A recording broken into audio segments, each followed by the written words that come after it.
Eh bien salut à tous, j'espère que vous allez bien.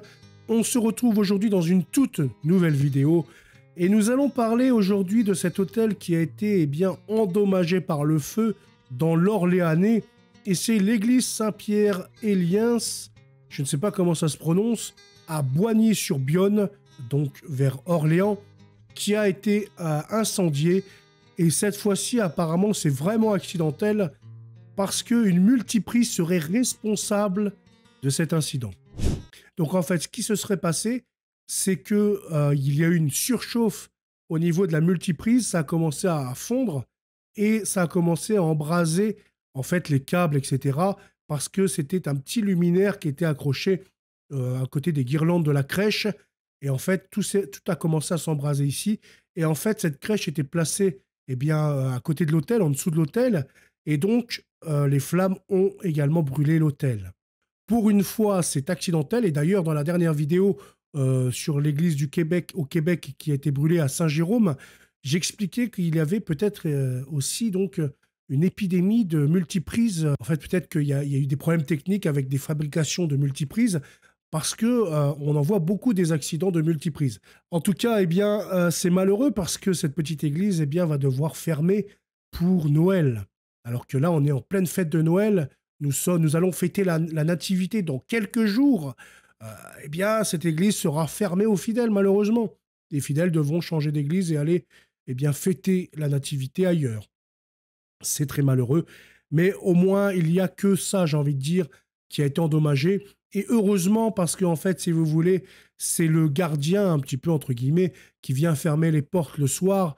Et à 23 h, en arrivant, il a vu d'énormes fumées se dégager de l'église. Alors, il s'est précipité, il s'est dit, qu'est-ce qui se passe? Et là, donc, il a vu l'hôtel embrasé, etc. Et donc, il a contacté rapidement les pompiers. Les pompiers sont intervenus très vite, ce qui a permis de protéger l'église. Il n'y a que quelques trucs de matériel qui ont pris feu, mais dans l'ensemble, l'église est préservée, heureusement. Donc, nous allons lire cet article. Une église légèrement endommagée par le feu dans l'Orléanais. À quelques jours de Noël, un début d'incendie a endommagé l'hôtel de l'église de Boigny-sur-Beaune. L'intervention rapide des pompiers a limité les dégâts. Donc là, vous pouvez voir le maître-autel derrière et puis l'hôtel ici qui a commencé à cramer par le bas. On peut voir par le bas là. La crèche était donc au pied de l'hôtel et puis les flammes sont montées et ont commencé à incendier l'hôtel. Donc, un début d'incendie a endommagé l'hôtel de l'église Saint-Pierre-et-Liens.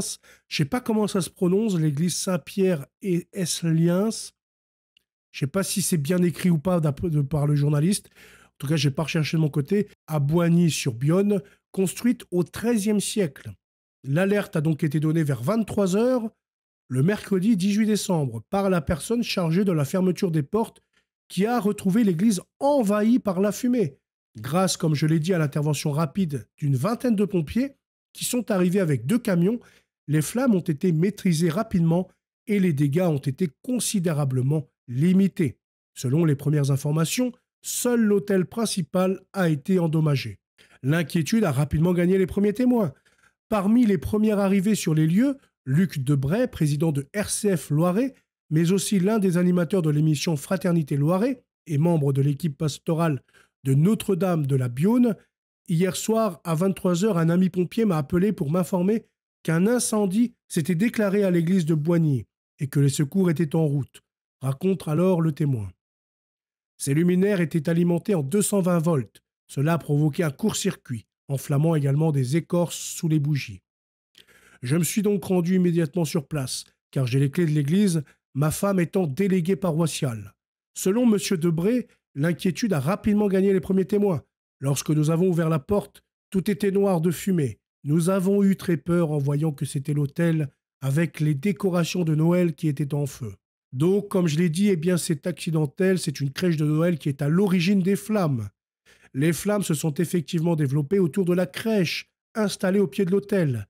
Comme on peut le voir sur les photos, la rallonge électrique a fondu et visiblement ces luminaires étaient alimentés en 220 volts. Cela a provoqué tout simplement un court-circuit, enflammant également des écorces sous les bougies. L'incendie s'est ensuite propagé à la nappe, recouvrant l'autel, puis aux couronnes de l'avant. Les bougies étaient éteintes, mais elles ont fondu sur l'autel. ajoute Luc Debray. Les causes de l'incendie seront précisées dans les jours à venir, mais d'après tous les témoignages recueillis, la piste accidentelle semble vraiment la plus probable. Cet incident souligne l'importance de prêter une grande attention aux sources de chaleur, notamment en période de Noël. En effet, les sapins de Noël et les décorations lumineuses peuvent être à l'origine d'incendies. Il est donc recommandé de ne jamais laisser ces éléments allumés en absence de personnes ou durant la nuit. Là, vous pouvez voir bien, les détails de l'origine des flammes sous l'hôtel avec les câbles électriques qui ont fondu et qui ont commencé à prendre feu suite au court-circuit de la multiprise.